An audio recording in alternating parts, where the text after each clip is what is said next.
people have a lot of doomsday scenarios about how it will replace creatives and stuff, and I just don't think that's going to happen either. Like, I mean, maybe I don't think it's at a capacity where it can write like well at all. Like, in a creative sense, right? Writing a book that doesn't want to read, like it can write an email, I guess. But even those emails, I'm like, why didn't you just write this yourself? Like, it would be a better email probably.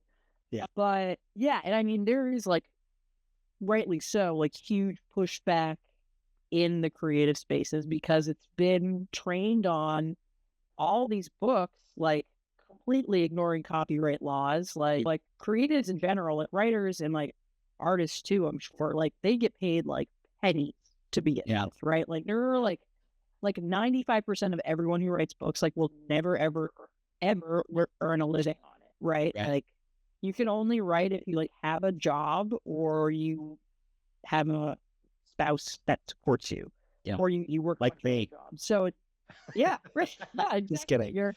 Yeah, Still working on that. Right. Yeah, but it's tough, right? It's like, so it's really tough to be a working creative, and then it's like, okay, these like rich guys just get to train their tech on all this stuff, and like they're not held accountable for it. Like, and it's like, what? They're just allowed to break the law because why? It's a new technology.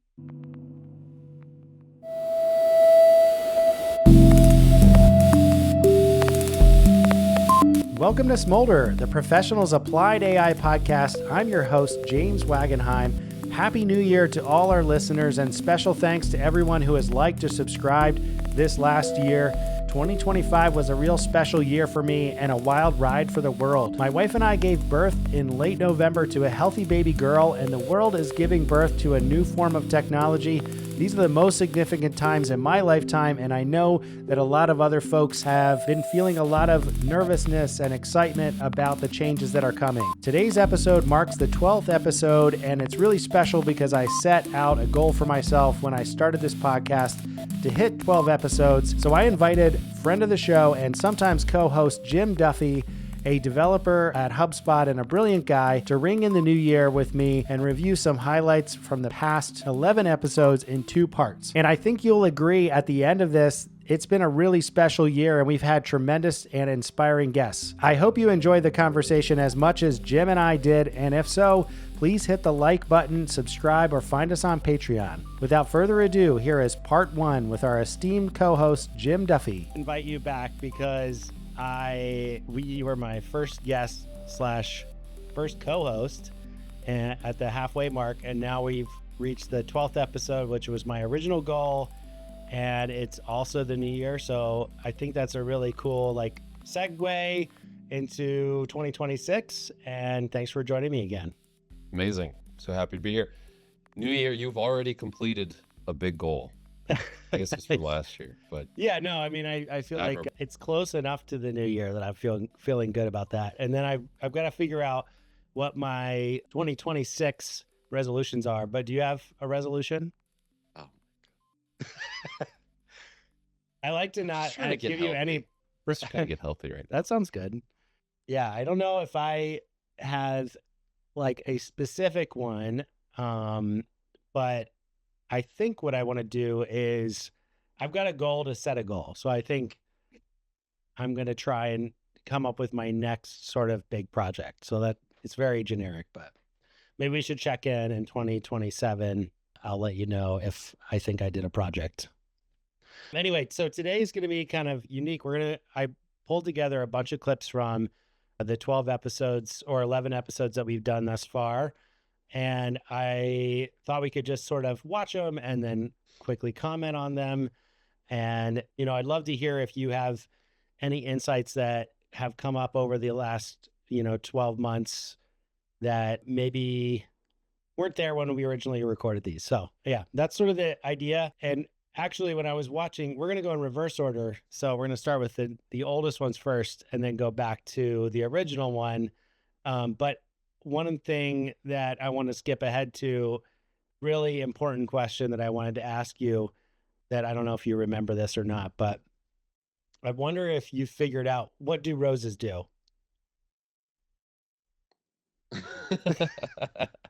Did I say that? Is Oh, that no, right? sorry. I said it wrong. I'm going to I ask know it what you again. mean. I know what you mean, because strawberries do? the format is so unique, and you can fill in anything for strawberries, Okay, whether well, it's what roses have you or figured out what trees. strawberries do?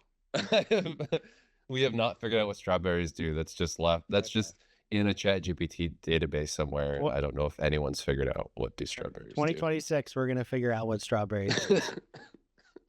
All right. I'm going to start our first clip, and some of these are longer than probably they should be, so we might stop them early. A lot of people, and this is a problem that I've run into with I guess, like evaluating the pricing on my services or products or whatever, is that a lot of people assume that if it has anything to do with AI, that AI like ideated it, came up with all of the structure of what it is, and it doesn't matter what type of media or program or what it is. As soon as somebody gets a whiff that any type of generative AI was used, there's kind of this sentiment that it's AI all the way down, which is absolutely not true for the vast majority of the things that are getting successful.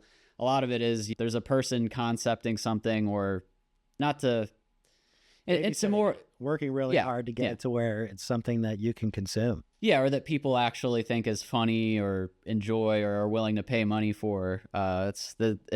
AI is, in my experience, very bad at understanding what a finished product is. Yeah. And if you don't believe me, go to Gemini's. They're really it is really impressive. Yeah. But like Gemini 3, if you go tell it to build you a full RPG video game, that's good. It's not going to do a good job. Like it's going to be crap. It's not going to be something that people would pay money for. Right. So yeah. It's certainly good at like the novelty.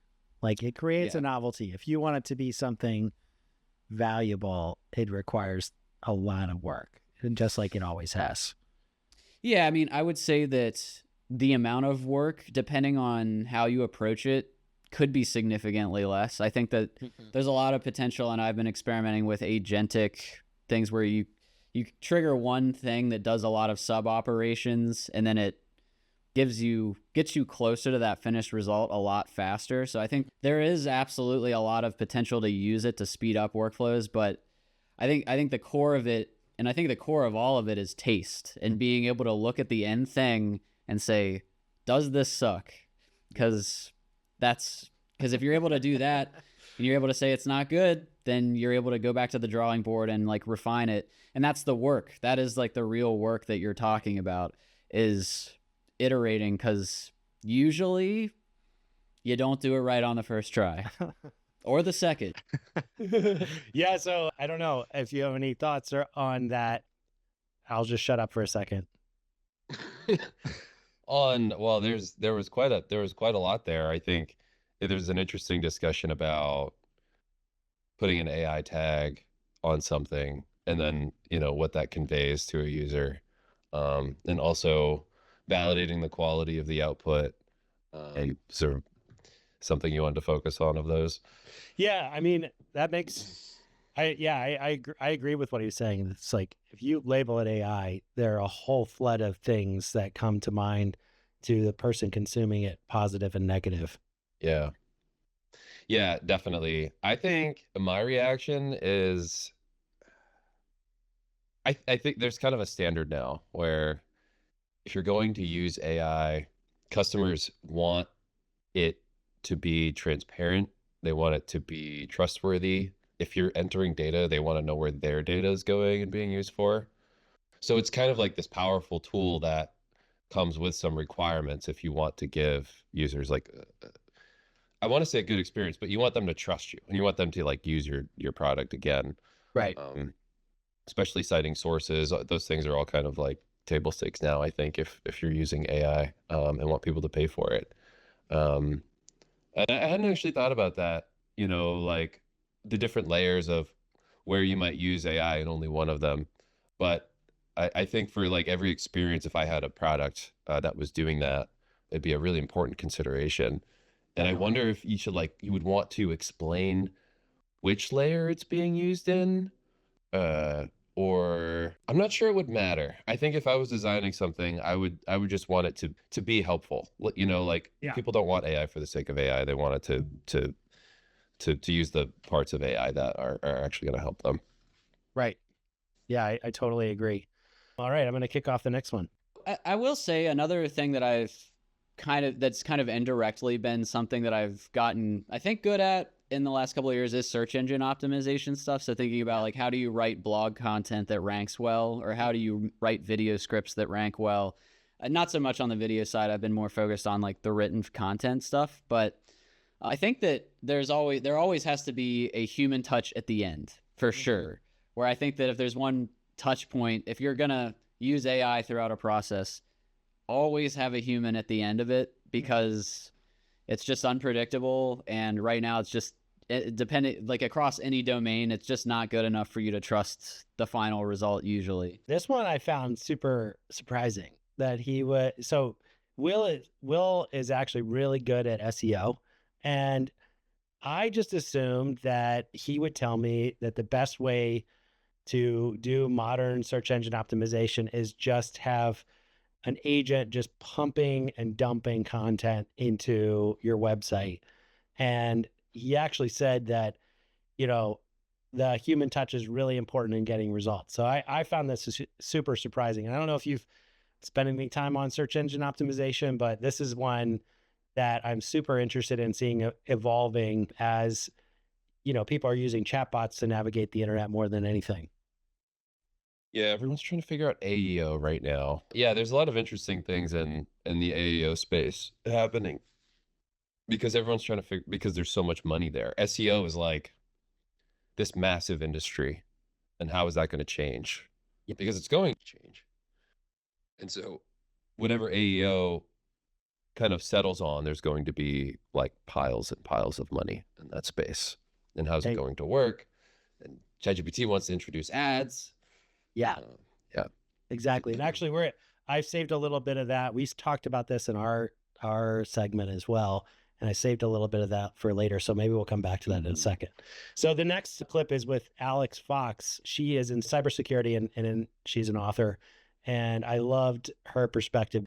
Only author and cybersecurity expert, sort of like those dual perspectives were super interesting. Has the vulnerability landscape changed now that people that are trying to enter those walls have that capability? I mean, I guess maybe it's more the same, and they just have some easier access to getting these scripts and so migrating them. You're saying, yeah. So have you guys changed strategies at all in terms of your evaluations?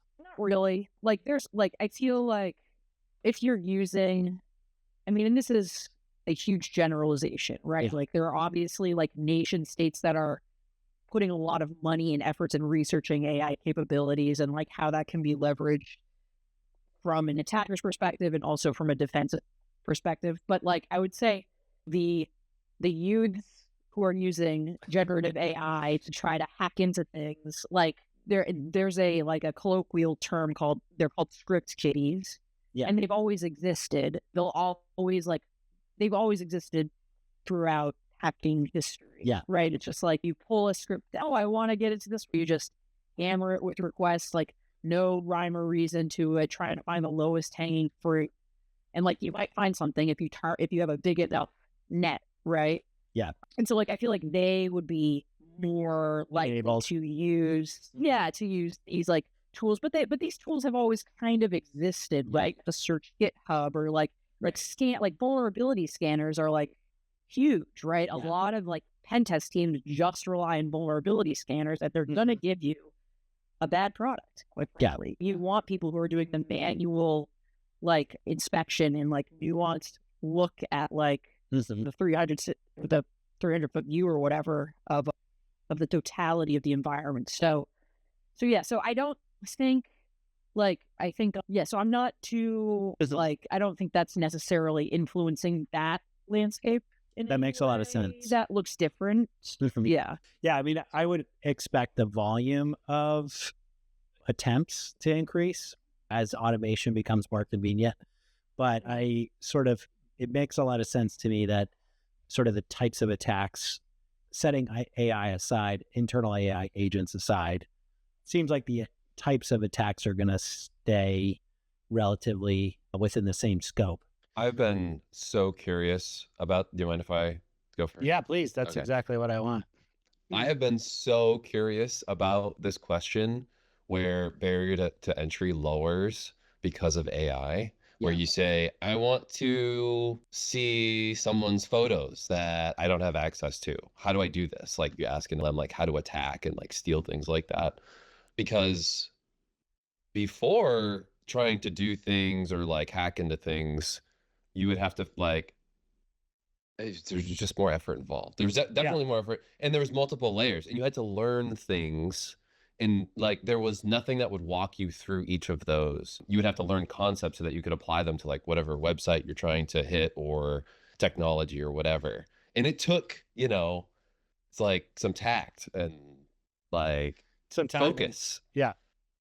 Now, I mean, with an LLM, it has the ability to walk you through. It just teaches things so effortlessly. Yeah. And while you can't ask like malicious things of ChatGPT, it's actually pretty easy to just stand up your own model and ask it whatever you want, uncensored, right?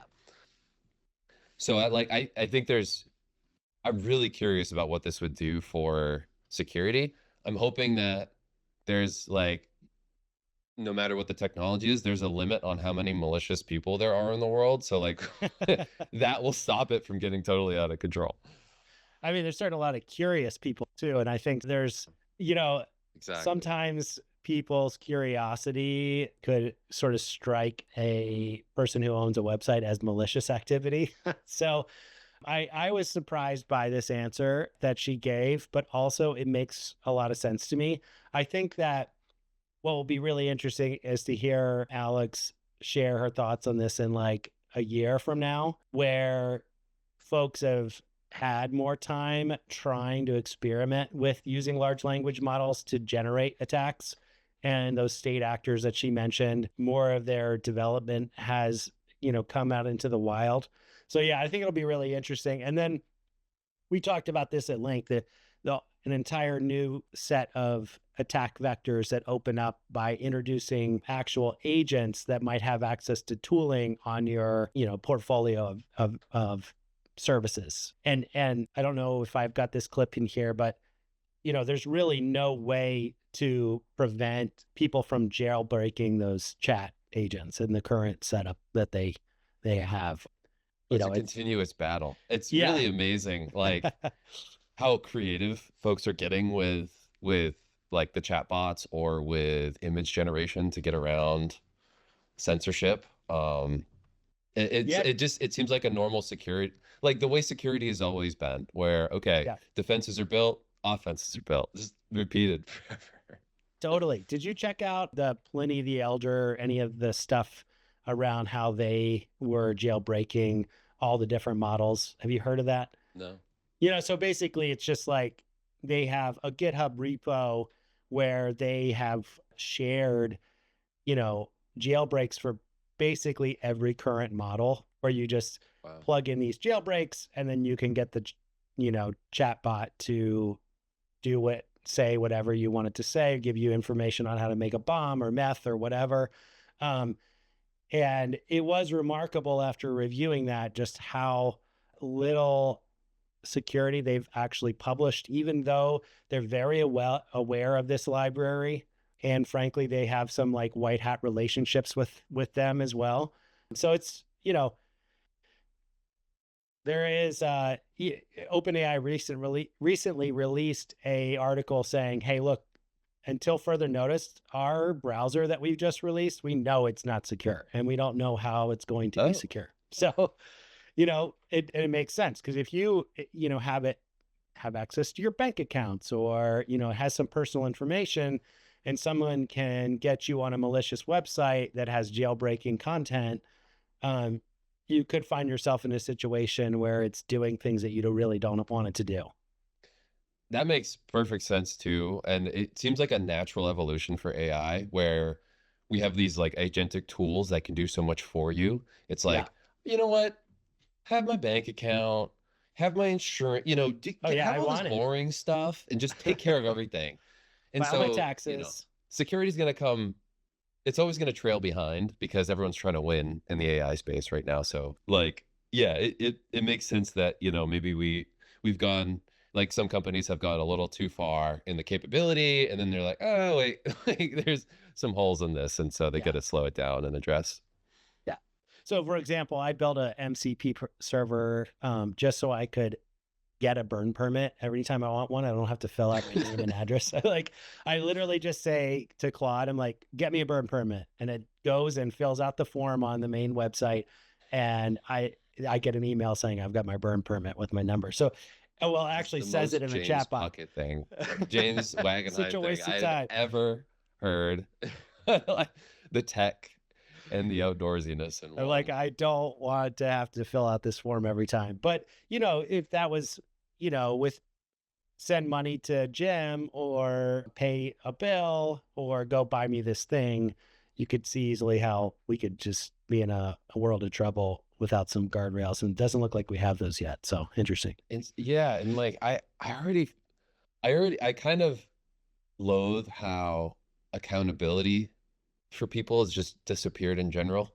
It's not here. Like, yeah, like for, especially in the big, politics, celebrities, tech companies, you know, there isn't like, I don't know.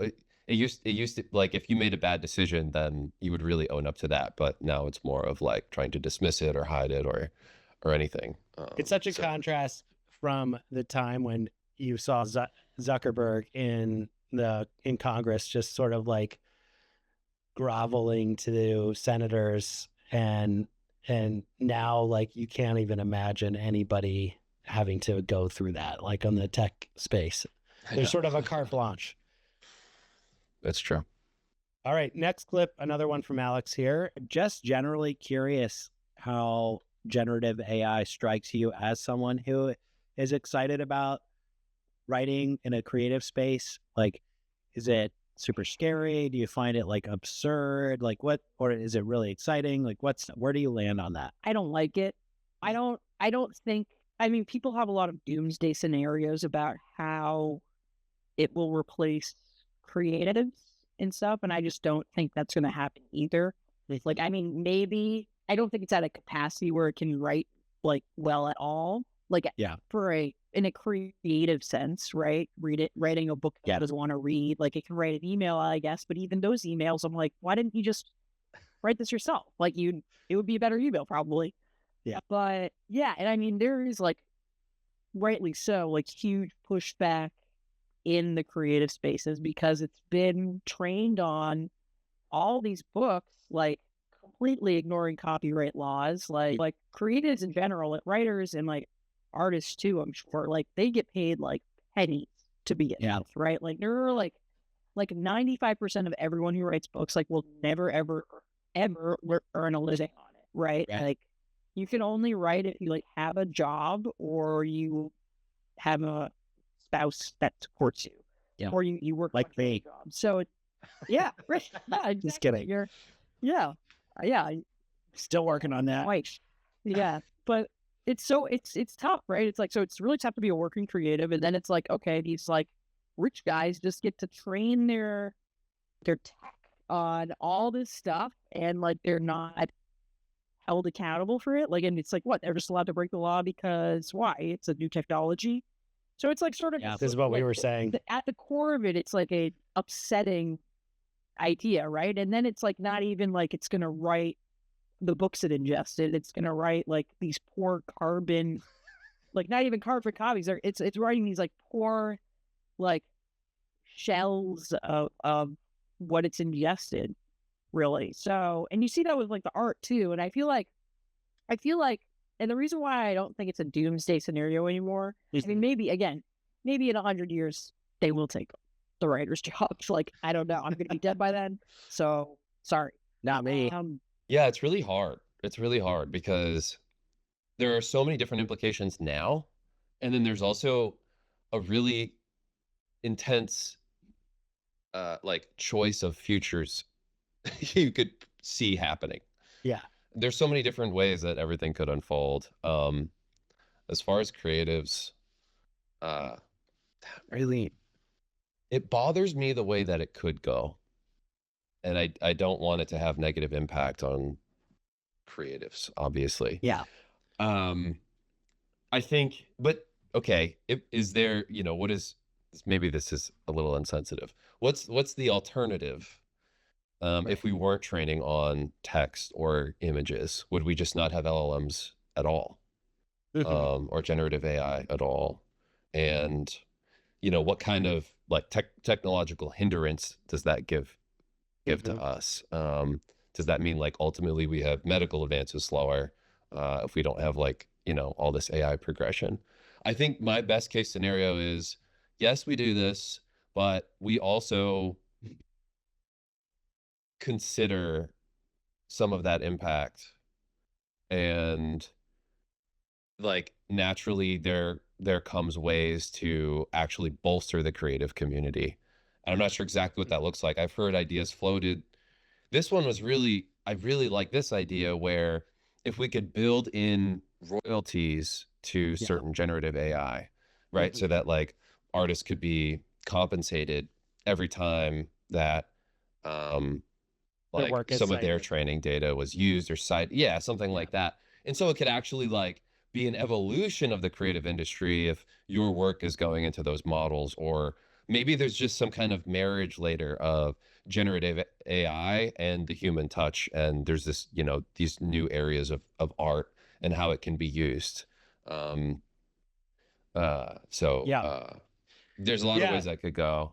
Yeah, I mean, I don't know where I land on this. I really share a lot of the sentiment that Alex has, but on the other hand, I'm also very much like a Benjamin Franklin kind of thinker in terms of, he opened up all of his he didn't patent any of his work and inventions, and I like freedom of information, and I think one of the reasons that you write is not necessarily just to make money. It's because you have something to say that's sort of unique, and also writers need to make money too. I think what I struggle with the most with this is just who benefits, and the idea that really the only people benefiting at the moment are people that are at the very tip top of society and not the content creators.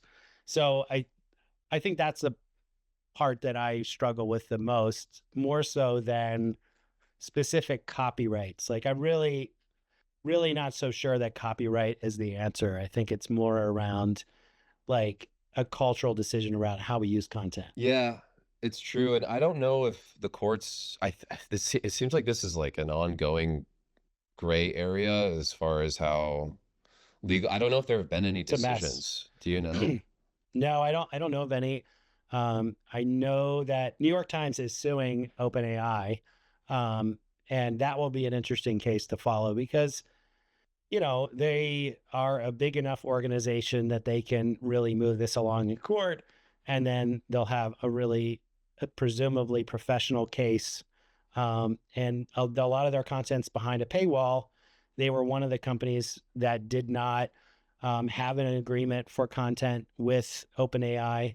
And clearly they were ripping that content off. So yeah, we'll just have to see. I don't know. Yep. All right. Ready for the next one?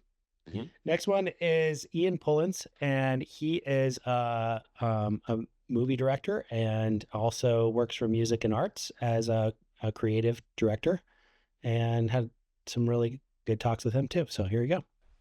I keep wanting to come back to this idea that the more things change, the more they stay the same. Sure. Right. Yeah. And something I have been saying to my clients for 20 years, no matter what technology comes out, they'll say, I need you to do this thing for me. How much will it cost? And my answer is always, it depends. There isn't like, what do you want it to do? Right. So we have to be thinking constantly, and AI is the new technology that as creators we're navigating around, because every creator that I know kind of collectively rolls their eyes when a client or a boss says, oh, just use AI. And it's like, you don't know what you're talking about, right? Like, because there are some jobs that I can do where I can use AI and it will make my job easier, but it won't necessarily be good. Right. Like I literally had a client say, can you send me the style guide for our brand? I want to try something.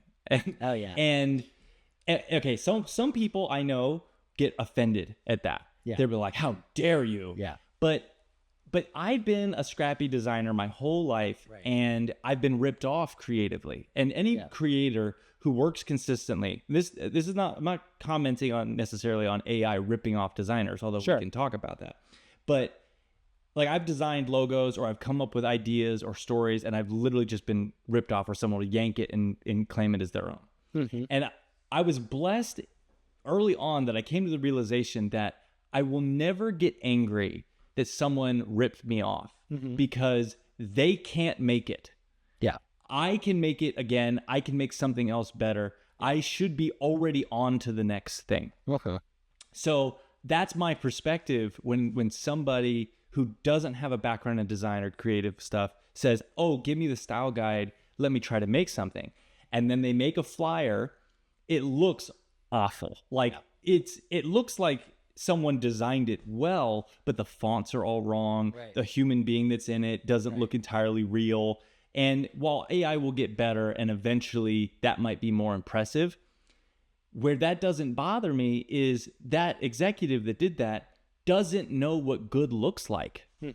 And AI is not going to give him the instinct, experience, or inherent talent to know what good looks like. Right. And whether you're using AI or you're drawing it by hand or you're using Photoshop or an amalgam, all those things, we're still going to need experts with taste and experience.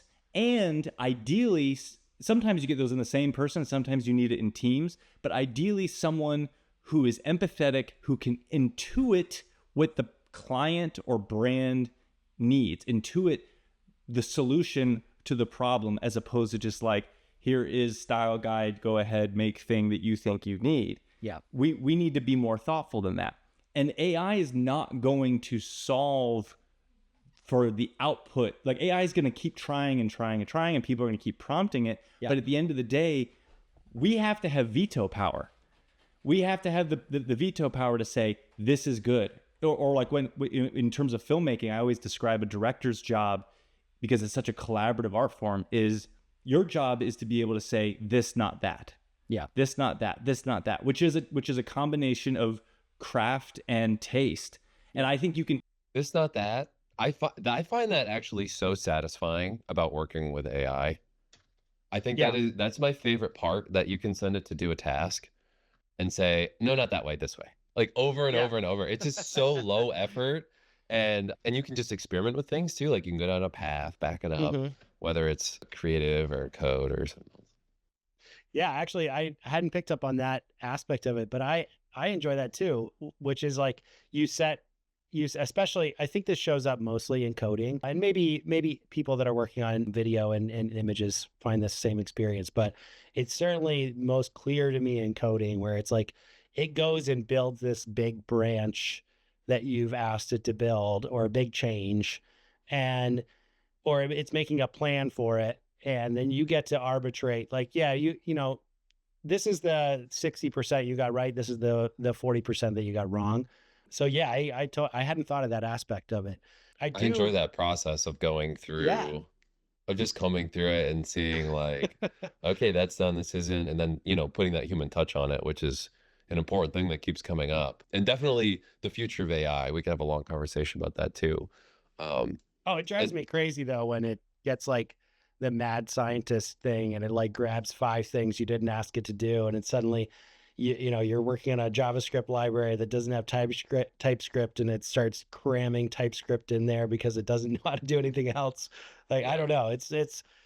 It can be insane sometimes what it comes up with, but I agree. That's really fun.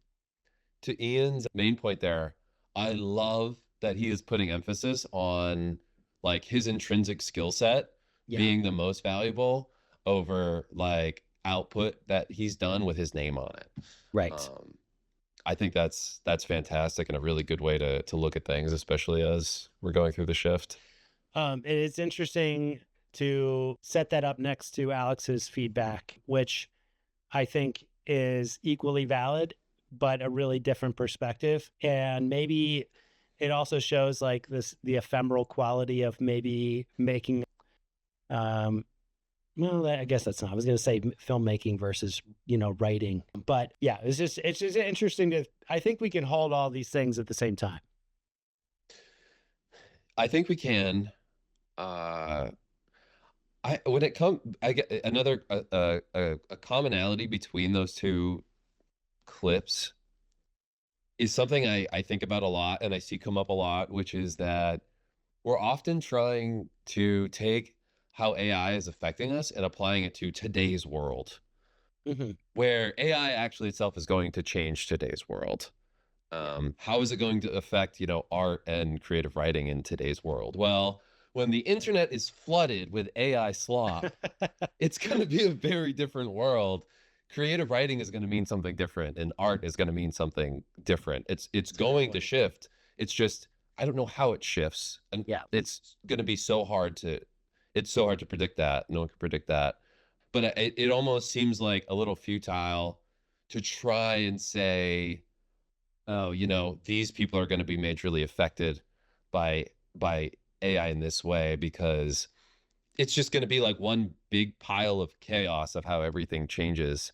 I think like the way the dust settles maybe in a few years is going to be really interesting with what kinds of new jobs exist, the way people consume changes, and how do you like where does it really matter to talk about like organize AI? Yeah. Yeah. Yeah, that's a really good point. I think it kind of reminds me of like when you're looking at a newborn. I just had a baby, and you can't, it's really easy sometimes when you look at photographs of yourself or like your siblings, you're like, oh yeah, that's totally them. But you can't look at a baby and like be like, I know what they're going to look at, or I know what they're going to look like when they're 40. Like that's not something you can do. You can easily look back and see all the features there in their infancy, but it's really, really hard to imagine what the world looks like because the world's completely different. Yeah, makes a lot of sense to me. Okay, let's try. I did put my picture to ChatGPT and told it what I will look like when I'm 80. And my dad is in his mid 70s. All right, it looked exactly like just him. like him. Yeah, I've done the same thing with me, and I look just like my dad too. But I'm curious if we tried this exercise with a baby picture. I did. All right, so I'm gonna try that. All right, let's see what we got next. This is Seth Raphael. He is a magician and tech entrepreneur, and really awesome interview with him. I'm going to go back to another analogy from Alan Kay, who was working at Xerox PARC and needed to build a time machine so that he could build the experiences of the future. And so they saw what a computer could do today.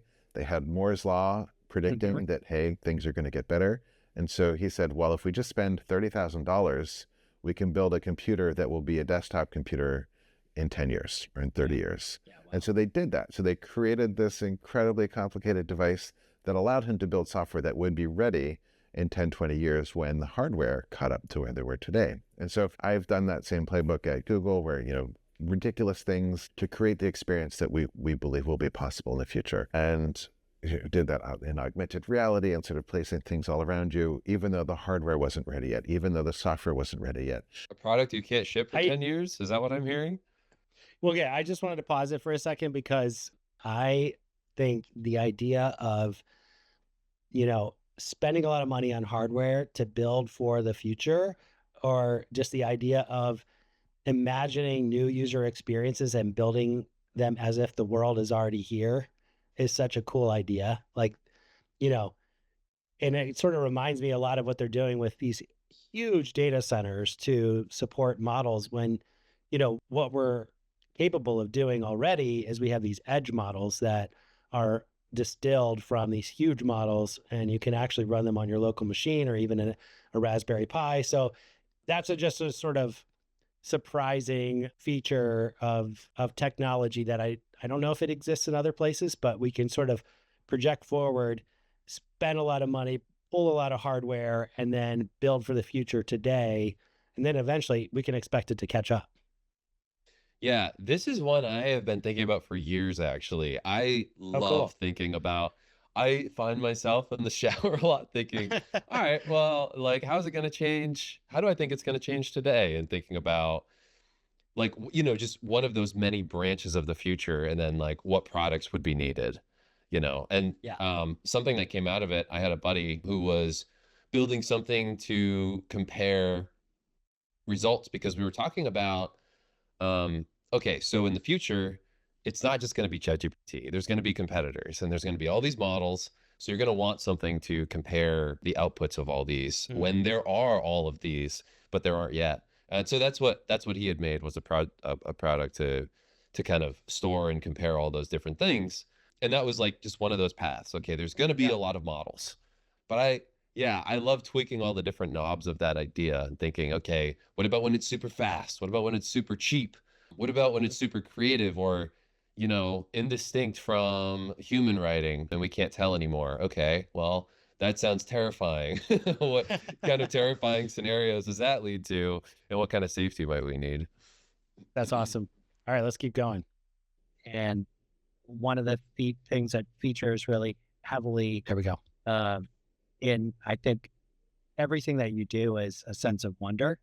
And I would love for you to just talk a little bit about what that means to you and what wonder means to you, and especially in terms of how you try to bring it to life in Hello Wonder and your experience in general.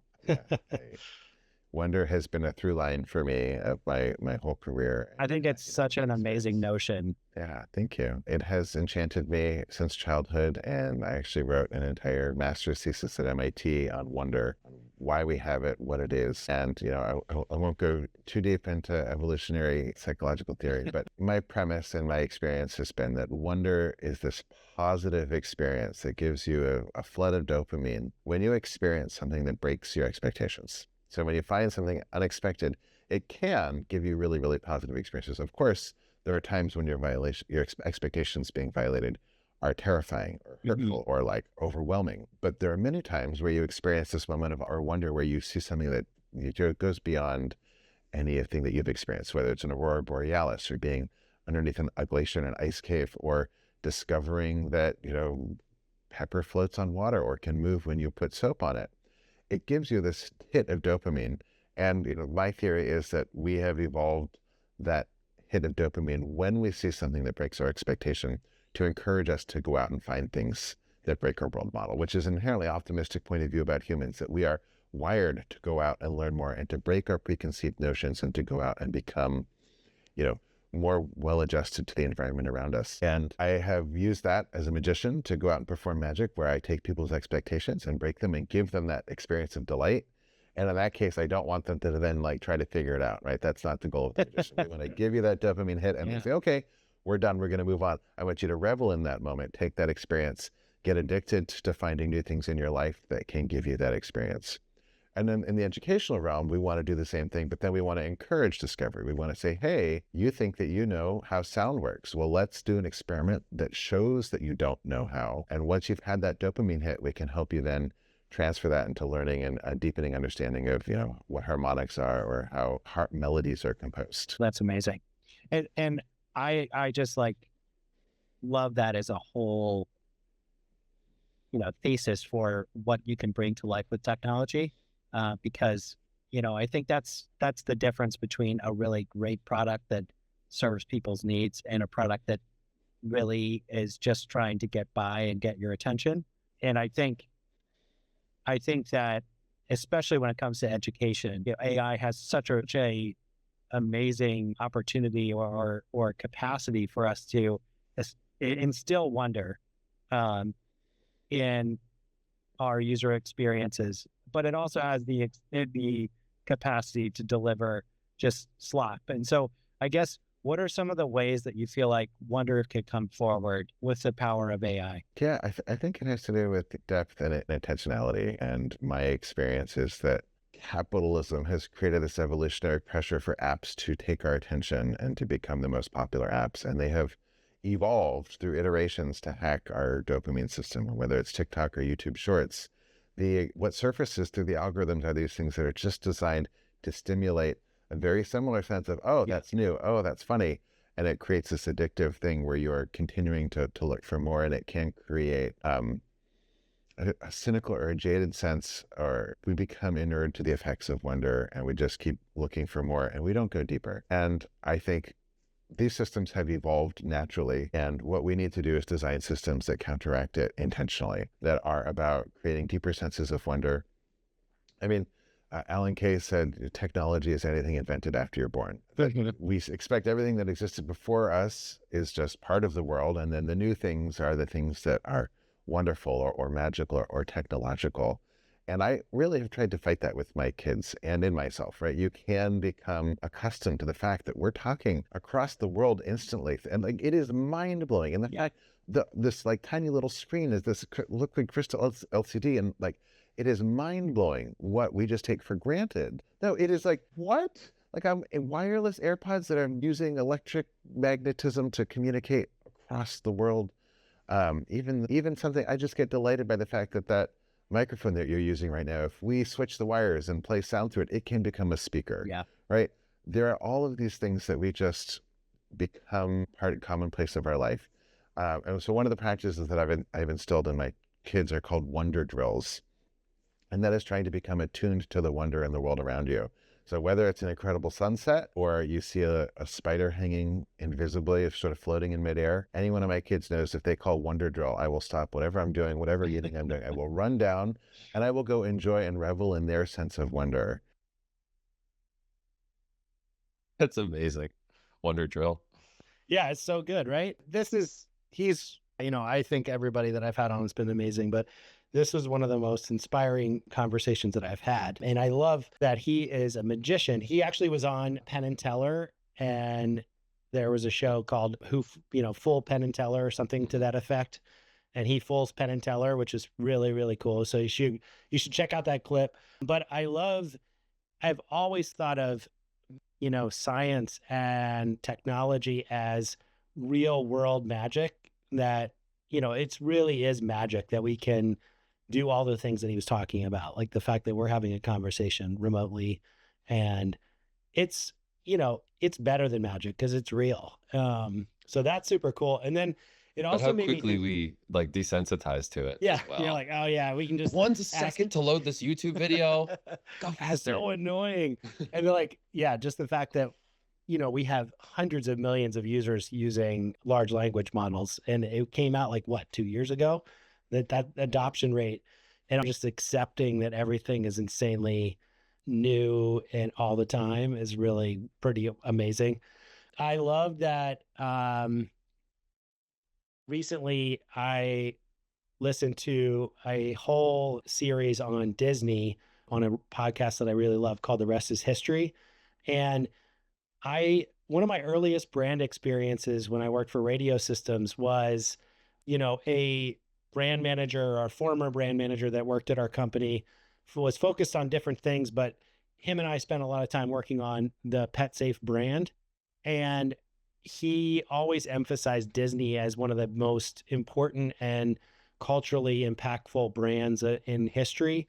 And, he just talked about this, and it came forward in the series, that at every step along the way, there was something there for everyone that had the kind of depth that was really distinguishable from the type of technology a lot of people have been engaging with on like Facebook and Instagram. It's like you're driving, you're in the parking lot and you're on your way to the theme park, and there is something for the older people, there is something for the kids, there is something for you and I, and they just think about every single aspect of that experience. And I think that's what makes them a really sustainable and culturally significant brand. And I just think that's an amazing thing to carry forward, not just in technology, but just in your day-to-day experiences. So anyway, that was a long-winded way to say that I just love every aspect of sort of what he brought to the conversation. Yeah, I was thinking about, I don't know if I ever reflected on wonder, but I love wonder. Who doesn't love wonder? It So I was thinking about it, and all wonder, it's like it's either just naturally occurring, like a spider hanging from, in midair, or it's humans that are like capturing and like using nature in some way to create wonder, like, Yeah. Metal, electricity, for the microphone to turn into a speaker, like he said. And something that gets me really excited about AI in that way is that it's not just new materials, it's new techniques. It's just so much opportunity for new wonder. And not only could the best wonder makers use it, but also it is a new tool for someone who is brand new to making wonder to use it, which Right. some might call slop. But I think that, those people who might not have had the capability or like art background or something, they still have that human element of taste. Yeah. So they can see when it comes out, is this good or bad? Because they know, to my human brain, do I like this? Is this wonder for me or not? And so while there Yeah. will be a lot of slop, there will be a lot of new, really tasteful wonder as well. In the first place my mind goes to with like, at least let's say like just generative art with AI, is I've always wanted VR to have really deep educational experiences, like wide ones. Like, you remember the show Magic School Bus? Definitely. Like, what about a whole VR, like you're actually in the school bus, okay? Yeah. You drive in the body, you drive to outer space, you're learning about all these things through VR. And something that's always slowed that kind of development down is just all of the asset creation and art creation and things like that. And so immediately I'm like, it might be that like optimist I lean towards. It's like, okay, now we can make all of these awesome experiences, even though you also, yes, you will get a lot of slop at the same time in other ways. Yeah, I mean, I think that's a really great example of just being able to leverage this compression. We have like basically this Alexandria library of everything everyone knows, all compressed into these language models, even though, maybe it doesn't do the best job of representing it that any expert might do on that specific topic. It does a pretty damn good job, and especially in that educational context. So I think, yeah, I love that it sort of gives those regular folks that are not the elites in those areas access to creating new experiences. And I do think it moves everybody forward, that the elites don't know everything. And I think we're all going to learn more from it. Cool. All right, let's try another one. We're going through this right now because we're asking even more of our teachers than maybe we have in the past. And I think folks like yourself are really key to making that something digestible. Yeah, I think it really, I mean, we're going out, I think I've been to 5 or 10 schools where we're going out and talking, all independent schools in the US, and we're talking to teachers about, we're brought in by admin and say, hey, can you help our teachers wrap their head around, what this change is going to mean for them? And I think similar to how we need to engage AI with students, like it really has to start with empathy. You did it when you just asked me, and you're saying like, this is a tough moment. Like, this is like, we are asking you to take everything you've learned and maybe flip it on its head, maybe think about it differently. Like, you maybe have been doing this for 20, 30 years, 40 years. I had a teacher who used to teach with me who he taught for 52 years, and he came to us to teach online, and he had to like rethink about what it meant to teach entirely. Absolutely. And I think now we're asking, he did that voluntarily. Now we're asking that of every teacher. And by the way, we're doing it on the heels of asking them to do that during COVID, where they had to drop everything and become online teachers, right? And so what you're starting to see is like an attrition. And so if you don't come with empathy, you're not going to connect with the teachers because they have been through it, truly. So I think we really try and start there. But I think that also models what we're going to need to retain when it comes to injecting AI. Like, what's going to be so valuable is just precisely that, their humanity and connection with students. And so we routinely survey students in our courses, and we say, evaluate your connection to this teacher, evaluate your connection to other students in the course, evaluate all the things, your grade, feedback, everything. The only 2 things that stand out in terms of like whether or not the student had a good experience that are, somewhat strongly correlated to a good experience are relationship to the teacher and relationship to students. nothing else. It's all the rest is noise. And so I think, going in and talking to teachers and reassuring them that humanity piece and that their relationship with students and frankly, their relationship with each other is really, really, really important.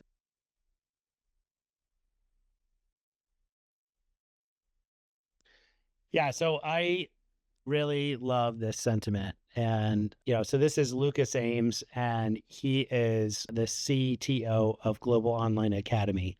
And I think that a thread that is sort of stands and we carry through the entire experience of education is that relationships are sort of the cornerstone of a real education.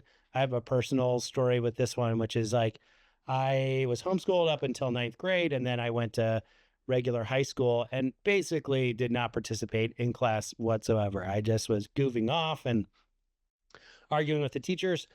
But the one teacher that pulled me aside, my chemistry teacher, and was like, you know what? Like, he's like, I know you're smart. I don't care if you do your homework. And I went and got an A in his class.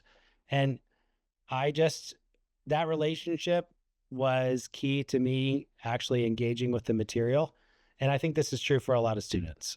And I thought that was really cool when I'm thinking about AI and, how it can open up a whole new subset of learning opportunities, but it's not going to replace the important features that make a classroom setting really valuable. Yeah. I kind of love talking about AI in education. It's such a transformative moment. And that's a good point. I haven't heard of that, really the relational aspect of it. You always think about the materials and, okay, what does essay writing look like, and what does actually learning look like? And there is a really important part of relationships. You need to be motivated to want to learn. Totally. And I think that the best environment for that is having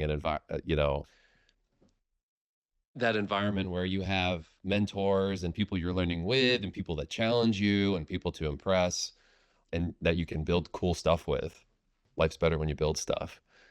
And there's an element of like, there's a difference between becoming a human being that can function in society and just learning a skill. And I think that school is a really important environment for capturing almost more of the former than the latter. I mean, I can't tell you how many classes I took in computer science and mathematics that were really just like throwaways in a lot of ways from a skill perspective for my job. But really, I do feel like they made me a better person because they challenged my mind in ways that I wouldn't have done on my own.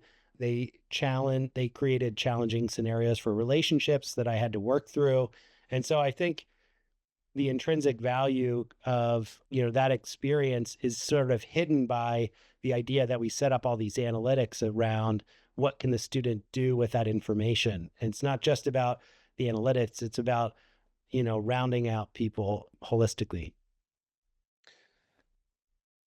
It feels like because education is being so disrupted right now that we're just going to actually shift. We're going to need to go back to first principles with education. So what are we trying to get out of this? Right. What is the goal? And I think you touched on two of those things, which is community and relationships that needs, if I was designing it, that would be core to the experience. And then the other one is just challenging yourself and learning to think as general concepts, not necessarily the material. And maybe there's a third aspect of it where it's like, okay, what do we want the curriculum? Like, what do they need to come out learning? They need to know addition. Things and like how that. to read. Yeah, they need to read. And I think I agree. We are so reluctant to think about first principles as sort of like an American culture, I think. It's not, we just want to be able to get to a benchmark and look at the benchmark or make these big sweeping statements like no child left behind and, that don't have great ties back to what we want to do with education. And AI is going to be a really exciting tool, but it's not going to change the fundamental that we need to go back to this first principles like you're saying. To go to first principle. you have to break your frame. You have to break out of your mentality. And I don't know about you, but my K through 12 experience was very opposite of, it was not filled with people who embrace frame breaking nature. It was, you know, it's almost kind of built into it. Like it is a curriculum. That curriculum, you know, I don't know how often it changes, but it doesn't seem very often. And I think a lot of educators that were in my life are kind of going through the motions. So it does make it really special when you find that one teacher or mentor. Yeah, we could spend an entire, I don't know, like 2 or 3 podcasts just talking about education and technology and the fact that like it's sort of broken right now for a number of reasons, including we don't pay our teachers well. We have bad benchmarks, and we have plenty of data to be able to create great curriculum, but we need to go, we really need to care about the right thing. So hopefully this will be an impetus towards in that direction. We'll see. That's why AI in school makes me so happy, because I'm like, you have to change now. Yeah, exactly. There's no got to be changed. Choice. Totally. All right, ready? Yep. It's remarkable how many young people are forming relationships with what they would call relationships with online agents and generative AI. And I think there's probably a lesson here in that there is, you know, some of these guides are going to have personality to them, just in the terms of the voice that they're communicating in and how they encourage people to continue to advance through the steps. And so, you know, I could see personalities being part of the equation when they come up with effective guides and bridging some of the gap. And I ultimately agree that the aesthetic that needs to show up is a human aesthetic, but I could see there's going to be a little bit of a blurring in our, and as always, kids are way more comfortable with this transition to technology than we are. Yes. Yeah, I think you're absolutely right. There's absolutely going to be a blurring, and there are definitely going to be, you know, side tutors who have full personalities and engage. Even Mavis Beacon had a personality, so sure. Yeah. Yeah. I wonder, if it were me developing that, I would certainly try and guardrail that some. Yes. And I think what you're indicating, though, is like there will clearly be those who do not, and there will clearly be kids for whom that relationship is valuable, right? Mm-hmm. You know, kids for a long time have found important relationships online when they couldn't in person. Absolutely. Or they found somebody who could connect with them. And I think that's been one of the great benefits of social media and being online. And that may also be it will be with AI. And I'm not sure, it's scary some ways to think about, because I think, well, that maybe it will be useful for a fair number of kids. I'm not sure we fully understand the impact or the downside of that. But I think, you know, the character AI piece, or even if you think about like a therapy piece, like not every kid's family can afford to send them to therapy. Yeah. Right. And not every therapist is good if they do. And so, you know, I feel very torn by even that piece of a student using an LLM, which is not a licensed therapist, to support them. And yet, as we know, Sam Altman just said, there are a huge number of folks coming to ChatGPT just talking about suicide alone, let alone larger therapy things. It was like 1.5 million or somewhere around 1 million. It's just a remarkable number.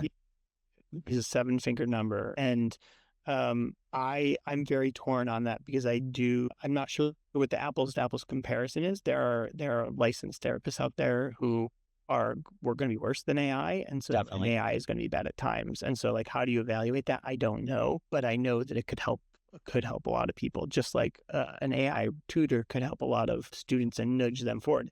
We're thinking too of like students in the US who maybe, you know, live in nice towns and have friends and people around. But what about a student in rural Pakistan who wants to learn as well? And maybe they don't, they truly don't have anyone else who's could be part of that learning community. Curious what you think about AI powering personalities, and if you paid attention to any of the news around character AI, etc.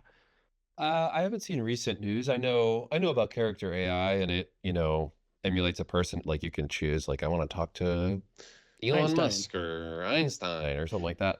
I think though the discussion around kids is despite like my general optimism for AI, that one really scares me. Like gut reaction is the negative, even though there's big upside and big downside. I think it was the way he was talking about an opportunity for kids to have therapy is an awesome upside. But Yeah.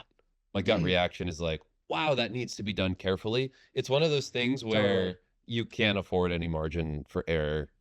Maybe that's me being overprotective, but it's not like an 80-20 or even a 99-1. Like, it needs to be right if it's talking to them in isolation, and we're just not there yet. So it would either, like, an adult should be there, or they should at least see the conversations or something.